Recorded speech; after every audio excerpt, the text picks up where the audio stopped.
என்னடா பையனையும் பையனையும் வச்சுட்டு பைத்தியக்காரனால சுற்றிட்டு இருக்கிறேன்னு பார்க்குறீங்களா?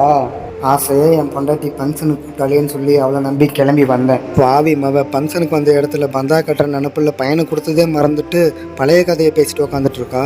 பார்த்த வரைக்கும் பார்த்துட்டு பையனை கொண்டு போய் கொடுத்துட்டு பாத்ரூம் போகலாமேன்னு சொல்லிட்டு பார்த்தா அவள் சொன்ன பதிலை நீங்களே பாருங்கள் ஃப்ரெண்ட்ஸ். ஆர்த்தி, பையனை கொண்டாந்து புடிய, பாத்ரூம் வரைக்கும் போயிட்டு வந்துடுறேன். வந்த இடத்துல கூட என்னை நிம்மதியா இருக்க கூட மாட்டேல. ஒரு நாள் தானே வச்சிருப்போ. அவ அடிக்கடி ஒரு சொல்லுவா.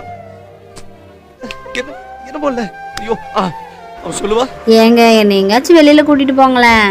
அப்ப புரியல, இப்ப புரியுது, இப்ப புரியுது. பசங்களுக்கும் ஆசை இருக்கும் பாசமாக பொண்டாட்டி வெளியே கூட்டிகிட்டு போகலான்னு சொல்லி. ஆனால் பொண்ணுங்க பையனை கையில் கொடுத்துட்டு பைத்தியக்காரனாட்ட அலைய விட்டுட்டு